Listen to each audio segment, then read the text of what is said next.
నమస్కారం. అక్షరలిపికి స్వాగతం. ఒక తల్లి కథ మొదటి భాగం. కొత్తగా పెళ్ళైన మేము ఒంటరిగా ఉన్నాము. అంతవరకు 10 మందిలో మెదిలిన వాళ్ళం. అటు నా తల్లిగారి తరపున చాలామంది ఉన్నారు. ఇటు అత్తగారి తరపు చాలామంది ఉన్నారు. అయినా కానీ అందరినీ వదిలి ఆ ఊరికి కొత్తగా పెళ్లి చేసుకొని వచ్చాము. అంతా కొత్తగానే ఉంది. అతని పేరు రామారావు. నా పేరు శారద. మాకు పెళ్ళయి 9 నెలలు అవుతుంది.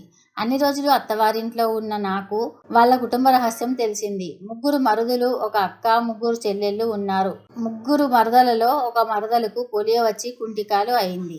ఆ అమ్మాయిని నేను చాలా జాగ్రత్తగా చూసుకునేదాన్ని. మా మామగారు కూడా టీచర్గా అదే ఊర్లో ప్రైమరీ స్కూల్లో టీచర్గా పనిచేసేవారు. మా మామగారు మధ్యాహ్నం భోజనానికి ఇంటికి వచ్చేవారు. మా మరదలు ఇద్దరు కూడా మా మామగారు పనిచేసే స్కూల్లోనే చదువుకునేవారు. 9 నెలల తర్వాత నా భర్తకు గవర్నమెంట్ ఉద్యోగం వచ్చింది. వాళ్ళ బావగారు ఆర్డర్ పట్టుకొని మధ్యాహ్నం 3 గంటల బస్సుకు వచ్చారు. అతన్ని అందరూ అంటే మా ఆయనని అందరూ రామన్న అని పిలిచేవారు. అప్పటికి అతను టీచర్ ట్రైనింగ్ చేసి ఉండడం వల్ల అతనికి మరో జిల్లాలో ఉద్యోగం వచ్చింది. తన భార్యని అత్తవారింట్లో ఉంచి అతను ఒక్కడే ఉద్యోగంలో జాయిన్ కావడానికి వెళ్ళారు. అక్కడ స్కూల్లో జాయిన్ అయిన తర్వాత ఒక 10 రోజులు స్కూల్ చెప్పింది అందరికీ మంచి మాస్టారు అని అనిపించుకున్న తర్వాత అక్కడే 10 రోజులు వండుకొని తింటూ ఉన్నారు.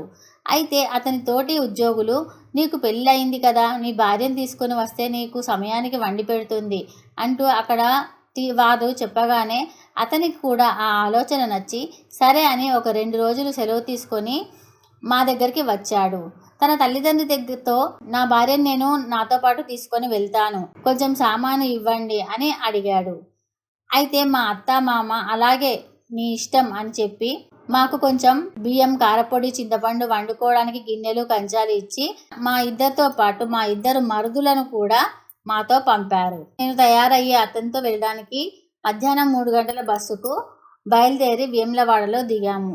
ఇంతకుముందు వారు ఉన్న ఒక గదికి తీసుకొని వెళ్ళారు. అక్కడ ఆ రాత్రి వంట చేసి 2 మరుదులకు, భర్తకు భోజనాలు పెట్టాను. తర్వాత నేను కూడా తిని ఆ రూమ్లో పడుకున్నాము. ప్రొద్దున్నే లేచి కాలకృత్యాలు తీర్చుకొని అందరం బస్సు దగ్గరికి వచ్చాము.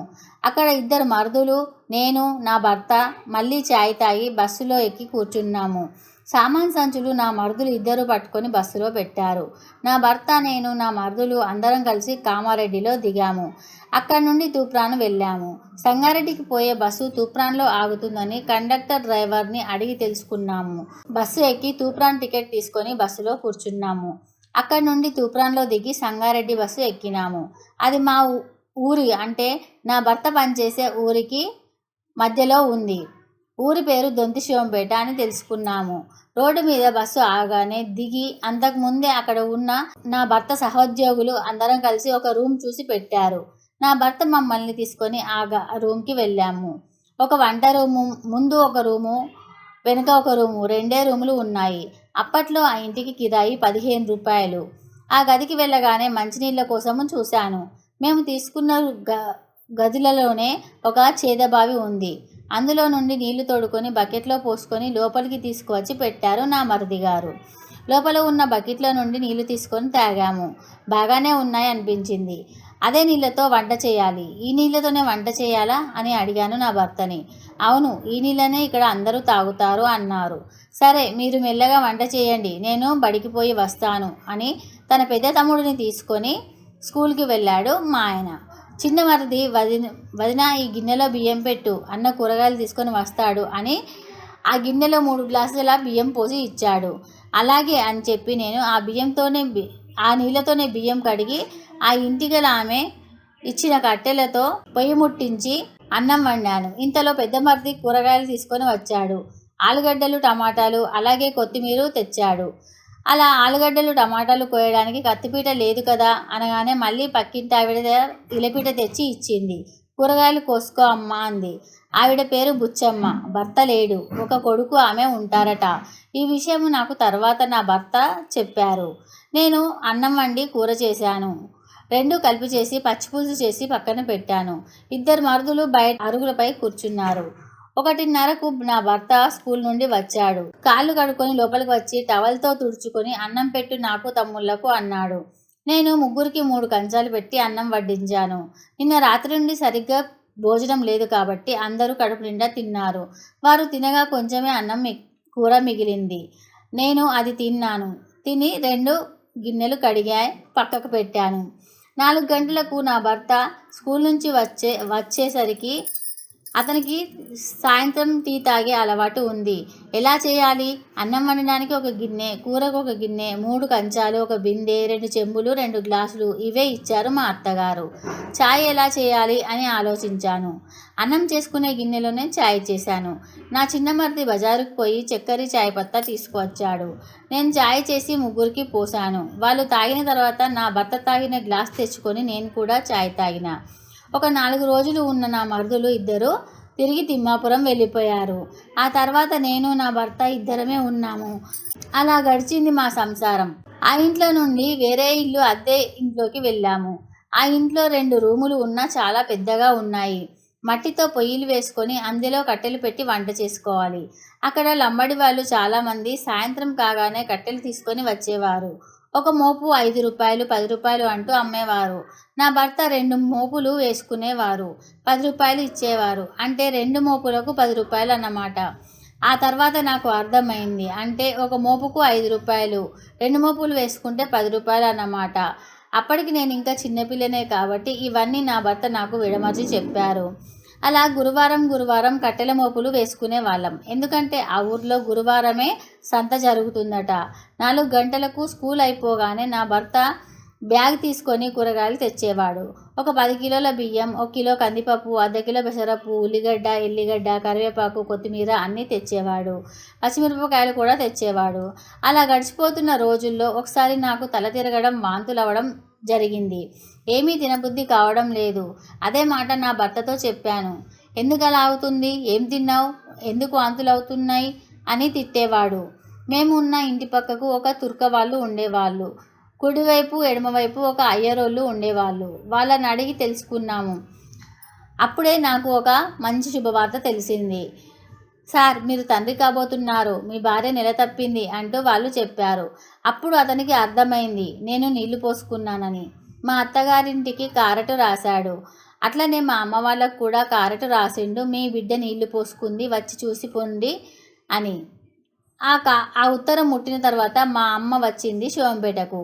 అమ్మ వచ్చి 1-2 రోజులు ఉండి, ఇంట్లో 2 చెల్లెలు ఉన్నారు, నేను పోతాను, వాళ్ళకు కష్టమవుతుందని జాగ్రత్తలు చెప్పి వెళ్ళిపోయింది. పక్కకున్న అయ్యర్ వాళ్ళు నాకు మామిడికాయ పులుసు, చింతపండు తొక్కు, మక్క రొట్టెలు చేసి ఇచ్చేవారు. నేను అవి ఇష్టంగా తినేదాన్ని. కానీ వాంతులు అవ్వడం వలన ఏం తిన్నా సహించేది కాదు. మా ఊరిలో ఉమా, సుజాత అనే 2 ఫ్రెండ్స్ ఉండేవారు.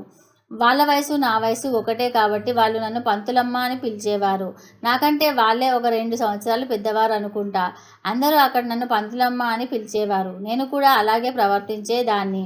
ఉమా వాళ్ళ నానమ్మ చెప్పి మామిడికాయను బొగ్గుల మీద కాల్చి రసము తీసుకొని వచ్చేది. ఇది తాగితే వాంతులు తగ్గుతాయట. మా నానమ్మ చెప్పింది, తీసుకో పంతులమ్మ అంటూ నా చేత రసము తాగిపించేది ఉమా. అలా కొన్ని నెలలు గడిచాయి. 5 నెలలు వచ్చేసరికి వాంతులు ఆగిపోయాయి. అక్కడ ఒక సిస్టర్ ఉండేది. ఆమె పేరు తారాబాయి. ఆమె దగ్గర నెలకు ఒక సూది ఇప్పించేవారు పక్కింటి వారు. అలా ఆ ఊరివారు చాలా నన్ను ఆదుకున్నారు. నీళ్లు పోసుకున్న మనిషి కదా అని జాలితోనో లేక వీరికి ఎవరూ లేరని బాగానే చూసుకున్నారు. అలా నెలలు నిండాయి. 9వ నెల నడుస్తుంది. ఎక్కడ పురుడు పోసుకుంటావు? మీ అమ్మ వాళ్ళను రమ్మని నిన్ను తొలకబొమ్మని చెప్పనా అని అడిగారు. కానీ మా అమ్మ నన్నే రమ్మని కారటు రాసింది. ఆ కారటు మా ఆయన స్కూల్కు వచ్చింది. ఆ కారట్ తీసుకొని 4:30కు నా భర్త ఇంటికి వచ్చాడు. మీ అమ్మ ఉత్తరం రాయించింది మీ చెల్లితో, నిన్నే రమ్మని రాసి ఉంది అందులో అని చెప్పగానే నాకు దుఃఖం ముంచుకు వచ్చింది. నేను బాగా ఏడ్చాను. నా భర్త నన్ను ఏడవకు, ఎందుకు ఏడుస్తావు, నేను పంపిస్తాను కదా మీ అమ్మ వాళ్ళ ఇంటికి అంటూ, రేపు తుప్రాన్కు వచ్చి నేను నిన్ను కామారెడ్డి బస్సు ఎక్కిస్తాను, నువ్వు ఇంటికి వెళ్ళగలవా అని అడిగాడు. సరే వెళ్తాను అన్నాను. ఆ రోజు రాత్రి 2 అన్నం తిని పడుకున్నాము. అతను నాతో కలిశాడు. 2 మంచిగా పడుకున్నాము. తెల్లారింది. అతను లేస్తూ నన్ను లేపి, నేను తుప్రాన్కు వచ్చి నిన్ను బస్సు ఎక్కించి మళ్ళీ వచ్చి స్కూలుకు వెళ్తాను, తొందరగా తయారవు అన్నాడు. నేను కూడా లేచి మొహం కడుక్కొని చాయ్ పెట్టి అతనికి పోసి నేను తాగి వేడి నీళ్ళు పెట్టుకొని స్నానం చేసి ఉన్న వాటిలో మంచి చీర కట్టుకొని తయారయ్యాను. అతనికి మధ్యాహ్నం తినడానికి వంట చేసి పెట్టి మీరు మధ్యాహ్నం వచ్చి అన్నం తినండి అంటూ జాగ్రత్తలు చెప్పాను. అప్పటికి అతను సిగరెట్టు మందు తాగేవాడు. దయచేసి మందు తాగండి, సిగరెట్ తాగండి అని జాగ్రత్తలు చెప్పాము. ఇక ఇద్దరము తూప్రాన్ వెళ్ళడానికి బయలుదేరాము. ఇంటికి తాళం వేసి తాళం జేబులో వేసుకొని పద వెళ్దామంటూ రోడ్డు మీదకి వచ్చాము. అక్కడికి వెళ్తే కానీ బస్సులు రావు. మేమున్న రూముకు ఊరికి వెళ్ళాలంటే రోడ్డు మీదకి నడవాల్సిందే. చాలా దూరం ఉంది. రోడ్డు మీదకి వచ్చాక గజ్వేల్ ప్రజ్ఞాపూర్ బస్సు వెళ్ళడానికి సిద్ధంగా ఉంది.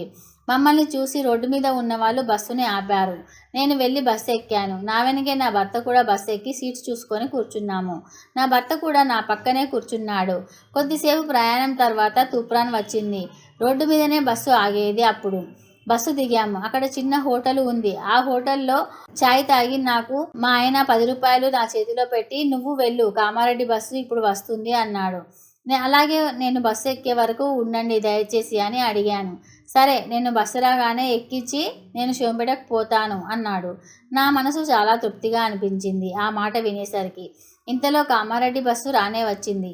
నాతో పాటు అతను కూడా బస్సు ఎక్కి సీట్లన్నీ నిండుగా ఉన్నాయి. దయచేసి ఈమె కొంచెం సీటు ఇవ్వండి, ఇస్తే కూర్చుంటుంది అని బతిలాడాడు. వాళ్ళు నన్ను చూసి ఒక అతను లేచి సీటు ఇచ్చాడు. జాగ్రత్తగా వెళ్ళు, నడుచుకుంటూ వెళ్ళకు, రిక్షాలో వెళ్ళు, ఇంటికి పోయిన తర్వాత నాకు ఉత్తరం రాయి అని చెప్పి కిందికి దిగి నిలబడ్డాడు. నేను అతని వైపు అలాగే చూస్తుంటే ఆదివారం వరకు వస్తానులే, జాగ్రత్తగా వెళ్ళు అంటుంటే బస్సు కదిలింది. అతను చెయ్యి ఊపాడు. నేను కూడా ఊపాను. బస్సు బయలుదేరింది. అతను కనిపించే వరకు అతన్నే చూస్తున్నాను. బస్సు వేగం పుంజుకుంది. 1 గంటన్నర తర్వాత కామారెడ్డిలో దిగాను. ఇంటికి వెళ్ళాలి. అతను ఇచ్చిన 10 రూపాయలు, అందులో నుండి 5 రూపాయలు బస్సు కిరాయి అయితే మిగతా 5 రూపాయలు నా దగ్గర ఉన్నాయి.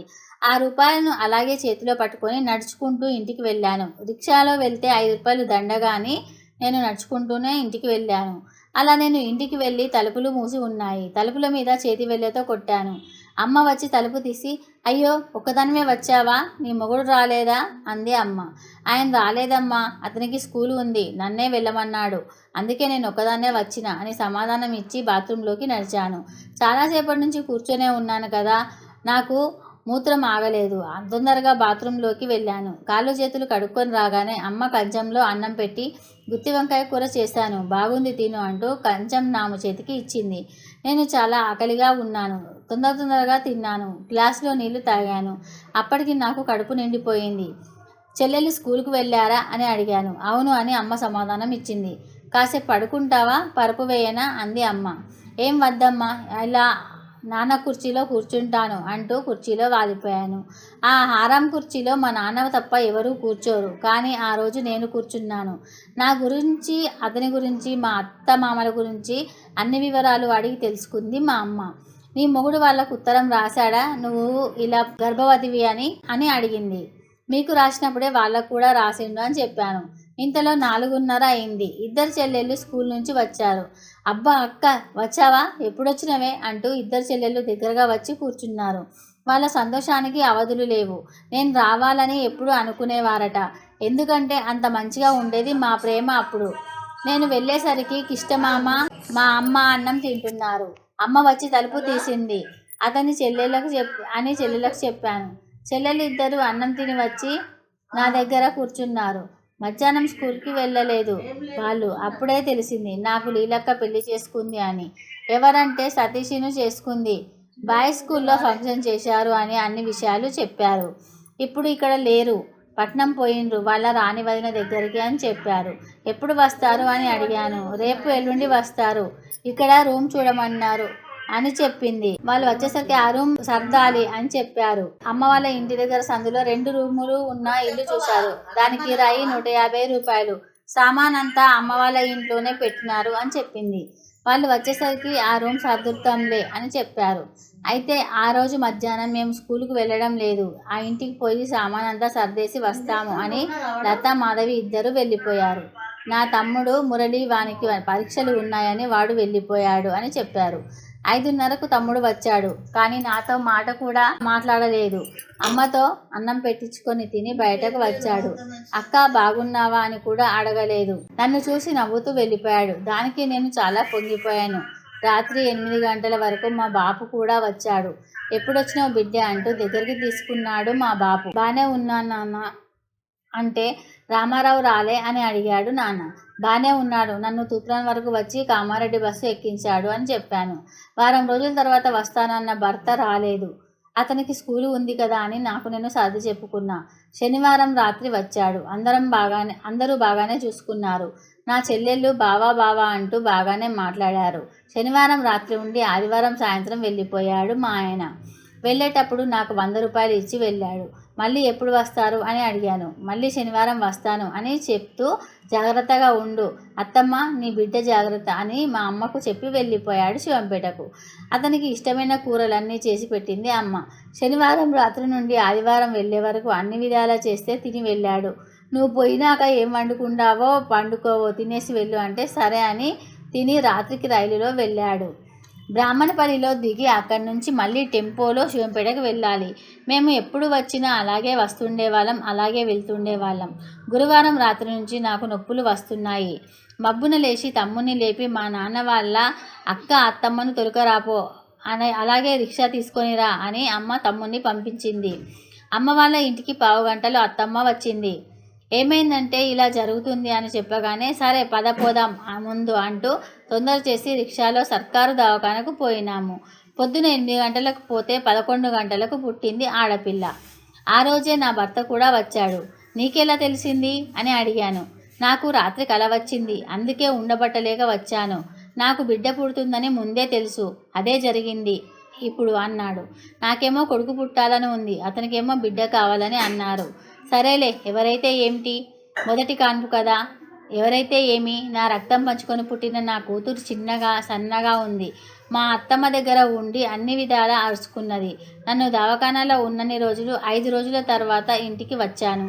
ఇంటికి వచ్చినాక 1 రోజు ఉండి నా భర్త వెళ్ళిపోయాడు. మళ్ళీ 11 రోజులకు వస్తాను, పురుడు ఎలాగో చేస్తారు కదా అంటూ వెళ్ళిపోయాడు. అప్పుడు నాకు మళ్ళీ 300 రూపాయలు ఇచ్చి వెళ్ళాడు. 5 రోజుల వరకు అమ్మ కారమన్నం పెట్టేది. ఆ తర్వాత మా అత్తమ్మ టమాటా కూర, బీరకాయ, దొండకాయ పెట్టింది. నాకు స్నానం పోసి, చంటి పిల్లకు స్నానం పోసి, తను స్నానం చేసి భోజనం చేసి పిల్లకు పొగ వేసి సాయంత్రం వరకు ఉండి వాళ్ళ ఇంటికి వెళ్ళేది. వాళ్ళ ఇల్లు దగ్గరే ఉంది. 2 రోజులకు ఒకసారి వస్తూ చంటి పిల్లకి, తల్లికి, పిల్లలకు స్నానాలు చేయించేది. కడుపు మీద పెద్ద సర్వతోటి వేడి నీళ్లు కొట్టేది దూరం నుండి. అప్పుడు నా పొట్ట లోపలికి పోయేది. అలా జరిగిపోయింది. ఇంకా నా కథ చాలా ఉంది. అవన్నీ తెలుసుకోవాలంటే 2వ భాగంలో తెలుసుకోండి. ఈ కథ కనుక మీకు నచ్చినట్లయితే లైక్ చేయండి, షేర్ చేయండి. అలాగే మా ఛానల్ సబ్స్క్రైబ్ చేసి పక్కనే ఉన్న బెల్ గంటని యాక్టివేట్ చేయడం అసలు మర్చిపోవద్దు. ధన్యవాదాలు.